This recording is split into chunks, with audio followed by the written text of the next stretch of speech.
साथीहरु नमस्कार। आज चाहिँ म स्कुल प्यान्टको अगाडि कसरी क्रिज लगाउने भन्ने कुरा देखाउन गइरहेको छु। मैले चाहिँ प्यान्टको कपडा कटिङ गरेर सबैतिर इन्टरलक गरिसकेको छु। त्यसपछि यसरी बीच भागमा मोडेर मजाले एक धर्का बस्ने गरी आइरन लगाउने। त्यसपछि क्रिजको लागि हामीले 1-1 इन्चीको दूरीमा जुन चिट्की काटेका थियौं ठिक्क त्यो चिट्की मिलाएर हामी यसरी आइरन लगाइदिने। दुवै साइडकोमा यसरी आइरन लगाइदिने। त्यसपछि आइरन लगाइसकेपछि हामीले यसलाई पिन लगाउने। हजुरहरुसँग पिन छैन भने नलगाउँदा पनि हुन्छ। मैले चाहिँ यो क्रिज नहलियोस् भनेर पिन लगाएँ।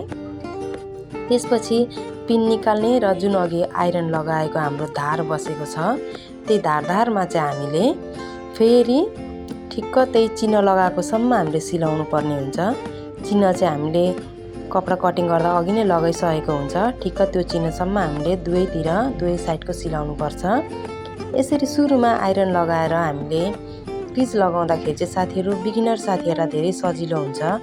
धार बीचमा नहोला भन्ने हामीलाई टेन्सन भएको हुन्छ। यसरी सुरुमै बराबर बनाएर क्रिज लाउँदाखेरि चाहिँ हाम्रो बीच भागमा मजाले धार बस्छ र लास्टमा फिनिशिङ हुँदाखेरि प्यान्ट पनि हाम्रो धेरै राम्रो देखिन्छ। दुवै